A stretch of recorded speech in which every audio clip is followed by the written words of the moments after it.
What's up, guys? This is something that I've never done before, and I have to admit I'm a little bit nervous. I'm at a movie premiere, and not just a movie premiere. I'm at the premiere of Rapid Response, a movie about the trials and tribulations of the IndyCar Safety Team. Now, I have some background information on the IndyCar Safety Team. Obviously, under CART sanction, IndyCar was one of the, if not the first, one of the pioneers in terms of having a traveling safety team, and that's something that's been that saved countless drivers' lives, and it's really been it's kind of awesome to see them getting this recognition. In fact, I think this is like the second or third film talking about them, so it's really cool to see the kind of hidden heroes get this kind of spotlight, because we don't really appreciate them until something bad happens. And I can't wait to see their story, and hopefully we can go around here and talk to a few other people and find out what's going on. So I'm here with Roger Hinn, one of the producers on this film, and one of the things that fascinated me about you is that you don't really have a background in this sport. So what about IndyCar racing, about this sport, makes for such a compelling place to tell a story? Yeah, my background is actually in filmmaking, so I look for good stories. And Mike had introduced me to this book like around 2010, and really wanted to get me excited about it. I read it, and I didn't understand it. Like, I read the book, and I just didn't know any of the drivers. I didn't understand the sport. And he invited me to a race in 2011, and this was Las Vegas. And so the first race that I ever attended was when Dan Weldon died. And a lot of the information about the safety side and, a lot of what the doctors were doing really came back to me when I, sort of experienced that event.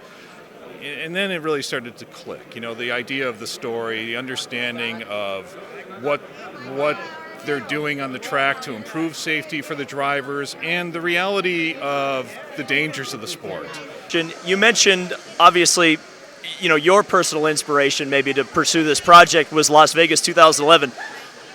Kind of describe this process, because it obviously seems like it's been a long time coming to get this film produced and out here to the public. So, what are we at now? 2019? All right, so I think for those first few years, I was really learning the sport. So that was a big part of it, to really go back and understand, to research. We also had to really dissect Dr. Olvey's book. So we actually started shooting our first interviews in 2015. That's when we actually sat down with the doctors. So that's about 4 years ago. And then, that was actually kind of easy in a way, setting up interviews. But then we actually had to start constructing the movie, and there was a lot of archival footage you're going to see in the movie that we had to find. We had to search for. There's all these events. And believe me, the safety team, when you watch a live race, the one thing that the cameras are not looking for is the safety team. Usually they cut away to a commercial when there's a yellow flag. So we had to literally go through hundreds of hours of footage trying to find like those moments that there's the safety team on camera right now, taking a driver into the truck or whatever they're doing.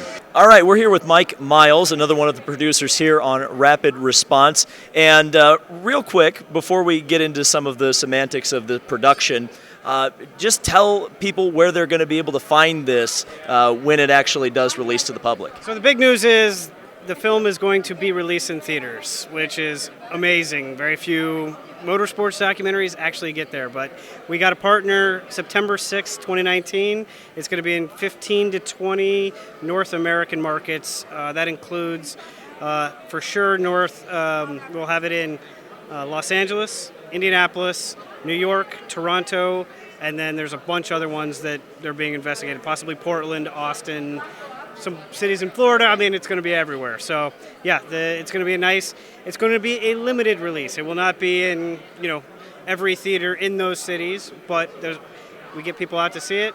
Always possibility of expansion, last for a few weeks in theaters, be great for the sport. And we know that Roger did not have a background in the sport. Yep. What is your background? When did you kind of fall in love? Because you have to kind of love this sport to make a movie about it. 100%. I grew up in Indianapolis from about the age of 8 to about 18. I mean, obviously you grow up here, Indy 500. Everybody remembers the first time you're there, to see qualifying practice, whatever. But for me, I was a patient of Dr. Terry Trammell, and I remember going to see him as a little boy. I was there every 6 months. I think I had scoliosis, and he's an orthopedic surgeon. Part of the reason I'm so tall is that's a curvature of your spine. But I would go as a little boy. My favorite driver was Rick Mears, and he had just saved Rick Mears' feet. He had just fixed him and got him back in the car, and I would get to hear the stories about all of that, and it was the coolest thing in the world to me. And so that is kind of what started my interest, and I'm a very analytical person, which I guess you kind of have to be in documentary filmmaking as well. Very much figuring out how puzzle pieces come together. So I would hear his stories, and it always kind of like ruminated in me. But as a fan, man, Long Beach Grand Prix. I live in Los Angeles. I'm out there every year, 3 days in a row. I'm going to Indy. I fly home. I've been to Pocono. I've been to, you name it. I've been to that race. Sonoma. I've, all over. I've been to Kentucky. I enjoy them all. I've been to Formula One races. I'm down. I'm a gearhead. I like cars and fast, and it's all fun to me. So, but so that's how I got interested in the sport, and that's how I kind of came to the project as well. So. And you mentioned that you yourself are a patient. These guys almost are superheroes, but you never hear them kind of spoken of in the same light as the drivers or some of the more famous team owners. What was part of the inspiration for making this film to tell that story that doesn't get out there all that much? Look, in the film business, what you're looking for are stories that are amazing but haven't been told.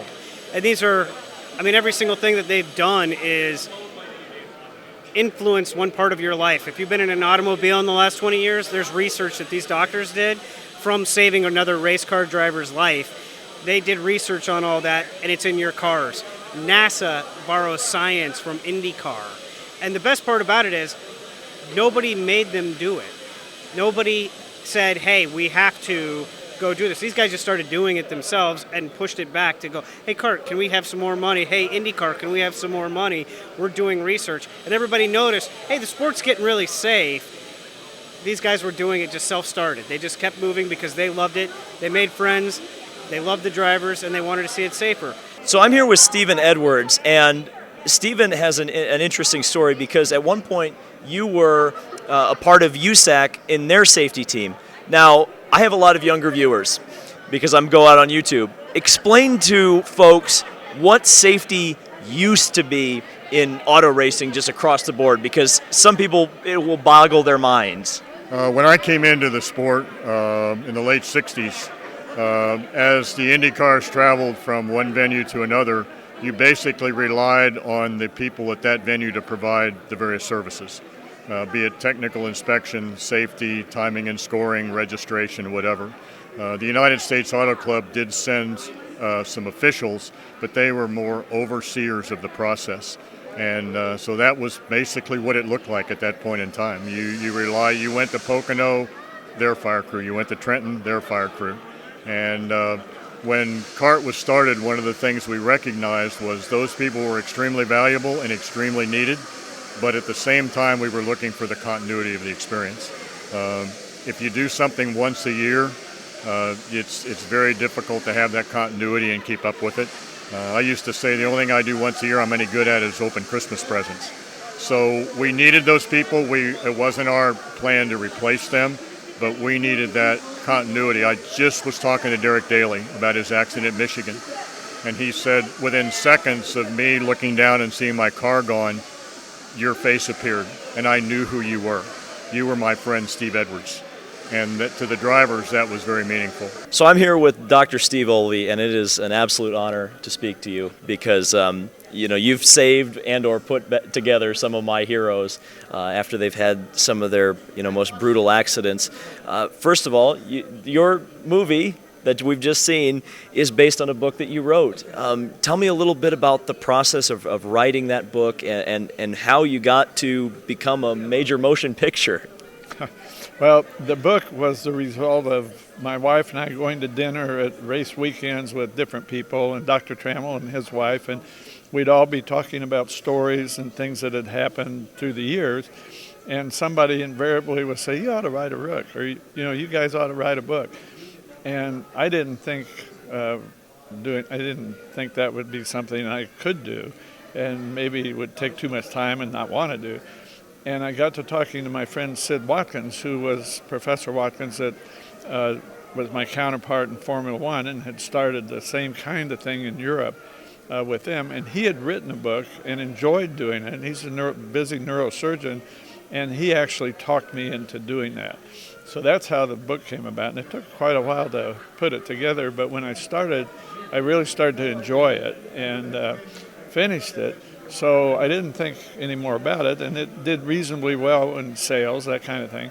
And I got a call from Mike Miles like 4 years later. And turns out he had read the book. He had been a patient of Dr. Trammell. He liked the book. He was a race fan. He talked to people that he knew in the film industry, and they said, yeah, that'd make a good documentary. And then another couple of years went by, and then they really got to working on it in earnest, and this is the final result. You guys were really pioneers. You really were so forward thinking. I mean, did you think at the time, hey, we're really doing something special, we're doing something great?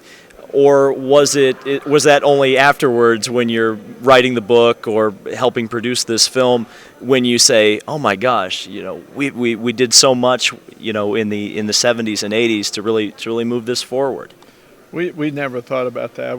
Our only job and the only thing we really thought about is how can we make this better so we aren't hurting guys and crippling drivers and having the occasional fatalities. And you have to remember, when we started, 1 out of 7 drivers got killed every year. And that was intolerable to me when I was young, and it would be horribly intolerable now, of course.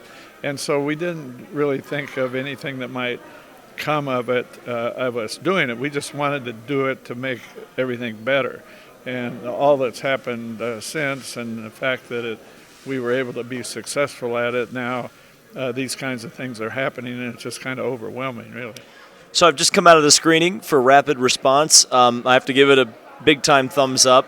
Now, if you're a really hardcore fan of the sport, you're going to know most of the stories, maybe not all of them. One of the things that was kind of fascinating about this movie was that there were a couple of times where I was very surprised by what I was seeing. I was seeing footage that I had never seen before. So a lot of the research was really done with a lot of love and care. In fact, I would probably say this whole movie was done with love and care, a lot of passion for the sport. I actually think it would be pretty good to show someone who's maybe curious about the history of the sport. I have to warn you that this movie at some points is very brutal. It doesn't pull any punches when it's talking about fatal accidents or gruesome injuries. But a lot of times you need to know that kind of stuff to get kind of a perspective on that. So I thought it was a really good. As you heard earlier, it's going to get a theatrical release. I'm sure it will also be available on streaming platforms and physical copies. So definitely go out to see it. Even if you're not a super hardcore IndyCar fan, I think it's great for just a general auto racing person who's interested in the history of the sport and maybe learning about a side of it that isn't publicized as much. The side of the sport where it's not about driving fast; it's maybe about saving people fast. So, for my first movie premiere, weird to say that, this has been David Land on YouTube saying thank you guys so much for watching, and we'll see you in the next video.